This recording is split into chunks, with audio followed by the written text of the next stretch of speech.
मैं उस भारत से आता हूँ जहाँ AQI 9000 है, लेकिन हम फिर भी अपनी छतों पर लेटकर रात में तारे देखते हैं। मैं उस भारत से आता हूँ जहाँ हम दिन में औरतों की पूजा करते हैं और रात में गैंगरेप करते हैं। मैं उस भारत से आता हूँ जहाँ आप हमारी हंसी की खिलखिलाहटें हमारे घर की दीवारों के पास से भी सुन सकते हैं। मैं उस भारत से आता हूँ जहाँ बच्चे मास्क लगाकर एक दूसरे का हाथ पकड़ते हैं। मैं उस भारत से आता हूँ जहाँ के लीडर्स बिना मास्क लगाए गले मिलते हैं। नमस्कार, आप देख रहे हैं दी कंटाप, मैं हूँ प्रफुल्ल। यह कविता बीरदास की है। बीरदास एक जाने माने स्टैंड अप कॉमेडियन है और एक्टर हैं। उन्होंने यह कविता वाशिंगटन DC के एक ऑडिटोरियम में सुनाई। अब उनकी कविता सुनाने की थी कि भारत में बवाल मच गया। उन्होंने कविता उधर सुनाई, इधर एक खेमा ऐसा है जो राष्ट्रभक्ति का प्रमाण पत्र लिए, देशभक्ति का प्रमाण पत्र लिए बीरदास के पीछे पड़ गया है।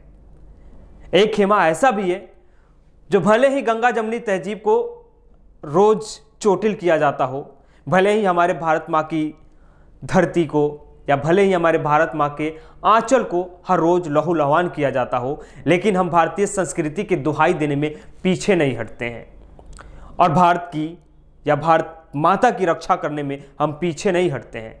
भले ही हमारे देश में हर रोज किसी ना किसी के साथ बलात्कार क्यों ना हो, हर रोज कोई ना कोई माँ विधवा क्यों ना हो जाए, हर रोज कोई ना कोई माँ बेसहारा क्यों ना हो जाए, हर रोज किसी ना किसी बहन के मांग के सिंदूर क्यों ना धुल जाए, लेकिन फिर भी हम औरतों पे कोई आंच आ जाए हम बर्दाश्त नहीं करते हैं। और यही हुआ बीरदास के साथ। बीरदास की कविता में बस एक लाइन है कि मैं उस भारत से आता हूं जहां हम दिन में औरतों की पूजा करते हैं और रात में गैंगरेप करते हैं। इस पे बवाल मच गया, सोशल मीडिया पे ट्रेंड शुरू हो गया कि बीरदास के खिलाफ FIR दर्ज किया जाए, बीरदास के खिलाफ देशद्रोह का मुकदमा दायर कर दिया जाए, क्योंकि बीरदास ने भारत की छवि को खराब किया है। क्योंकि हमारे प्रधान सेवक तो भारत की छवि बनाने में लगे हैं, हमारे देश की छवि विदेशों में अच्छा करने में लगे हैं और बीरदास उसको खराब कर रहे हैं। क्योंकि भारत में ना मॉब लिंचिंग होता है, ना भारत में किसी लड़की का किसी महिला के साथ गैंगरेप किया जाता है। ऐसी घटना घटित ही नहीं होती है हिंदुस्तान में। इसलिए बीरदास की कविता बिल्कुल गलत है। तो बीरदास के खिलाफ FIR दर्ज करने की मांग चल रही है। उसमें पहला नाम मैं जो लूंगा, आप नाम से समझिएगा कि कौन है, कैसी इंसान है। कंगना रनौत। हाल ही में उन्होंने 2014 में देश को आज़ादी दिलवा दी। उसके बाद में महात्मा गांधी के ऊपर भी उन्होंने कटाक्ष करना, आरोप लगाने में कोई परहेज नहीं किया। उन्होंने गांधी जी को भी निशाने पे लिया। कहा गांधी जी भगत सिंह का जो फांसी का सजा हुआ था भगत सिंह को, उसके लिए उन्होंने क्यों नहीं कोई प्रयास किया। उन्होंने कहा कि जब एक गाल आप बढ़ाएंगे तो दूसरी गाल पे, जैसे गांधी जी का था कि अगर कोई एक गाल पे तमाचा मारे तो दूसरी गाल बढ़ा दो, तो उन्होंने कहा कि अगर आप एक गाल बढ़ाएंगे तो दूसरी गाल बढ़ाने से पहले आपको भीख में आज़ादी मिलेगी, यानी गांधी के बारे में। खैर, गांधी और भगत सिंह के बीच का क्या रिश्ता था, आप कमेंट करके जरूर बताइएगा कि गांधी जी ने भगत सिंह के लिए क्षमा याचना या उनके फांसी के सजा को रुकवाने के लिए प्रयास क्यों नहीं किया था, ये आप बताइएगा। खैर, कंगना रनौत पे आते हैं। कंगना रनौत ने बीरदास के खिलाफ FIR दर्ज करने की मांग की। उन्होंने कहा कि ऐसे लोग आतंकवादी हैं। अब सोचिए, कंगना रनौत बोल रही हैं, आतंकवादी बोल रही हैं बीरदास को। सोच रहे हैं ना आप, 2014 के स्वतंत्रता संग्राम की सेनानी हैं, वीरांगना है, लक्ष्मीबाई हैं, मणिकर्णिका में भूमिका निभाया था। काठी के घोड़े पे, प्लास्टिक के घोड़े पे प्लास्टिक का तलवार लिए अंग्रेजों से लोहा ले रही थी 2014 में। 1847 में भी नहीं, 1947 की लड़ाई में भी नहीं, लेकिन 2014 की लड़ाई में कंगना रनौत ने बहुत साहसपूर्ण कार्य किया, बलिदान दिया है देश को आज़ाद कराने में। ये कंगना रनौत है जो खुद स्वतंत्रता सेनानियों का अपमान कर रही थी, स्वतंत्रता संग्राम का अपमान कर रही थी। लाखों करोड़ों जो भारतीय या जो भारतीयों ने अपना खून इस जमीन में सौंप दिया, इस जमी के हो गए, उनका अपमान किया था, उन पर कोई FIR नहीं होना चाहिए। लेकिन बीरदास ने एक बस कविता में देश की सच्चाई को बोल दिया है, तो उस पर FIR दर्ज करने की मांग कर रही है।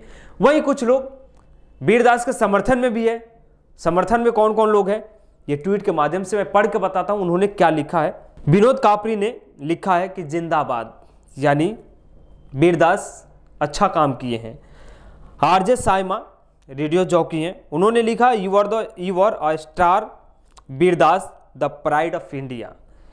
उसके बाद सैफ खान जपल बिहार लिखते हैं, दिन में अन्नदाता कहते हैं, रात में मार भगाते हैं, दिन में पाकिस्तान को गाली देते हैं और रात में लाहौर में केक खाने पहुंच जाते हैं। दिन में बेटियों को दुर्गा, लक्ष्मी, सरस्वती कहते हैं, रात में उन्हीं बेटियों पर जुल्म की इंतहा करते हैं। उसके बाद में कपिल सिब्बल ने भी वीरदास का समर्थन किया है। उन्होंने लिखा है, वीरदास इसमें कोई संदेह नहीं कर सकता कि दो भारत हैं, बात सिर्फ एक की है कि हम नहीं चाहते हैं कि कोई भारतीय इस बारे में, हमारे बारे में दुनिया को बताए। हम असहिष्णु और पाखंडी हैं। शशि थरूर भी लिखते हैं, कांग्रेस के वरिष्ठ नेता शशि थरूर, उन्होंने वीरदास का समर्थन किया और लिखा, एक स्टैंड अप कॉमेडियन खड़े होने का असली मतलब सिर्फ शारीरिक रूप से नहीं बल्कि नैतिक रूप से भी जानता है। वीरदास ने करोड़ों लोगों के लिए 6 मिनट में बात रखी, बेहतरीन बात है। इस पे वीरदास की भी सफाई आती है। जब यह मामला तूल पकड़ता है सोशल मीडिया पे तो वीरदास भी अपनी सफाई पेश करते हैं। उन्होंने लिखा कि जो लोग मुझसे नाराज हैं, जो लोग बयानबाजी कर रहे हैं, पहले बातों को समझे। लिखा कि मेरा इरादा कोई नहीं है देश का अपमान करने का, और ना ही मैंने इस उद्देश्य से लिखा है, और ना मेरा कोई मकसद है किसी को नीच दिखाने का, किसी को लज्जित करने का। इस कविता में देश के तमाम मुद्दे हैं जो हमें और आपको देखने की, सोचने के, समझने की जरूरत है। तो इस तरीके से वीरदास की कविता पे बवाल मचा हुआ है, और वीरदास की कविता देश की, आपकी और हमारी वास्तविक सच है, जिसे हम और आप इनकार नहीं कर सकते हैं। भले थोड़े देर के लिए पर्दा डाल सकते हैं, यूएपीए लगा के उसका मुंह बंद कर सकते हैं, सलाखों के अंदर ढकेल दे सकते हैं, लेकिन झूठ को सच नहीं साबित कर सकते हैं, और जो सच है उसे झूठ नहीं करार देंगे, क्योंकि ये वीरदास की कविता में सच है भारत की, आज के भारत की। खैर, देखते रहिए, देखते हैं कि वीरदास के साथ क्या होता है। कंगना रनौत ने बोला है आतंकवादी, तो कुछ ना कुछ तो सरकार जरूर कुछ करेगी। खैर, अगर आप हमारे चैनल को अभी तक सब्सक्राइब नहीं किए हैं तो सब्सक्राइब कीजिए, लाइक कीजिए, और फेसबुक पे देख रहे हैं तो फॉलो जरूर कीजिएगा।